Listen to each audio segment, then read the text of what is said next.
प्रकृति हमें डेली सिखाती है कि हमें जलना तो पड़ेगा। हमारे आसपास डेली इतनी सारी घटनाएं घटित होती है जिससे हमें ये सीखने को मिलता है कि हमारा कंफर्ट जोन हमारे लिए कितना ज्यादा हानिकारक हो सकता है। चलिए एक छोटी सी स्टोरी का एग्जांपल लेते हैं कि ईगल हमारे बर्ड ऑफ किंगडम का राजा, ये हमें सिखाता है कि हमारी लाइफ में स्ट्रगल हमारे लिए कितना ज्यादा इंपॉर्टेंस रखता है। ईगल जिसकी एक औसतन उम्र होती है 70 साल, बट कहानी में ट्विस्ट ये आता है कि 40 साल की उम्र तक आते आते ये ईगल पूरी तरह से बूढ़ा हो जाता है। 40 साल की उम्र तक ये इतना ज्यादा शिकार कर चुका होता है कि जो इसकी चोंच होती है वो आगे की तरफ से मुड़ जाती है। इसकी मुड़ी हुई चोंच के कारण ना ये अब शिकार को पकड़ सकता है और ना ये शिकार को अब खा सकता है। इसकी मुड़ी हुई चोंच इसकी बहुत ज्यादा प्रॉब्लम बन जाती है। अब ना सिर्फ इसकी चोंच प्रॉब्लम बनती है, इसके भारी पंख भी इसकी बहुत ज्यादा प्रॉब्लम बन जाती है। अब जैसे जैसे इसकी उम्र बढ़ती है इसके पंख भी बहुत ज्यादा भारी होने लग जाते हैं और भारी पंखों के साथ ना ये उड़ सकता है और ना ही कुछ कर सकता है। 40 साल की उम्र में बाज के पंजे बहुत ज्यादा लचीले हो जाते हैं जिसके कारण वो ना अब किसी शिकार को पकड़ सकता है और ना अपने लिए खाना ढूंढ सकता है। उसके पंजे के नाखून इतने ज्यादा बड़े हो जाते हैं कि जैसे वो किसी शिकार को पकड़ता है तो उसके पंजों से शिकार भाग जाता है। बड़े नाखूनों के कारण वो अपने शिकार को भी अब पकड़ नहीं सकता। 40 साल की उम्र में ईगल के पास एक ऐसा स्टेज आ जाता है, ऐसा ट्विस्ट आता है कि उसके पास सिर्फ 2 ही ऑप्शन बचते हैं। या तो वो अपनी लाइफ में स्ट्रगल करके अपने आप को पूर्ण जन्म दे, या तो वो कुछ भी ना करे और सीधा मौत का इंतजार करे। अब गाइस इसके पास ऑप्शन है,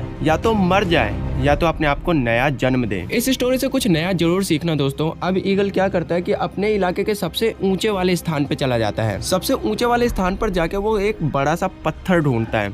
उस पत्थर पे वो अपने चोंच को इतना मारता है कि जब तक वो उसकी चोंच टूट ना जाए तब तक वो अपने चोंच को पत्थर पे मारता रहता है। जब वो चोंच को पत्थर पे मारता है तो उसको बहुत ही ज्यादा दर्द होता है, लेकिन उसे पता है कि यही दर्द उसे एक नया जीवन दे सकता है। ईगल की चोंच जब तक पूरी तरीके से नहीं टूट जाती, जब तक पूरी तरीके से लहूलुहान नहीं हो जाती, वो तब तक पत्थर पे अपनी चोंच को मारता रहता है और पूरी तरीके से अपनी चोंच को तोड़ देता है। अब वो तकरीबन 1 महीने तक इंतजार करता है उसकी नई चोंच उगने का। जैसे ही 1 महीने के बाद उसकी नई चोंच उगती है तो वो उसी चोंच से अपने भारी पंखों को उखाड़ देता है। क्योंकि उसको पता है कि ये भारी पंख अब उसके किसी काम के नहीं है, वो अपनी चोंच से अपने भारी पंखों को पूरी तरीके से उखाड़ देता है। वो एक एक पंखों को अपनी चोंच से नोच नोच के पूरा उखाड़ देता है। पंख को उखाड़ने में उसे बहुत ज्यादा दर्द होता है, लेकिन वो उस दर्द को किसी भी तरीके से सहन करता है। वो अपने पंजों को जमीन पे तब तक रगड़ता है जब तक उसके पूरे नाखून टूट ना जाए। वो अपने पंजों को जमीन पे रगड़ता रहता है और तब तक रगड़ता है जब तक उसके पूरे पंजे, पूरे नाखून लहूलुहान ना हो जाए और पूरी तरीके से टूट ना जाए। अब तकरीबन 150 दिन के बाद उसके पास नए चोंच, नए पंख और नए नाखून आ जाते हैं, जिससे फिर से वो अपने शिकार के लिए उड़ान भर देता है और उसे पता लग जाता है कि उसे अब नई लाइफ मिल चुकी है। नए पंख और नई चोंच के साथ वो फिर से नई उड़ान भरता है और अपनी शिकार के लिए निकल जाता है। अब यहीं पे दोस्तों ईगल से हमें नई चीज सीखने को मिलती है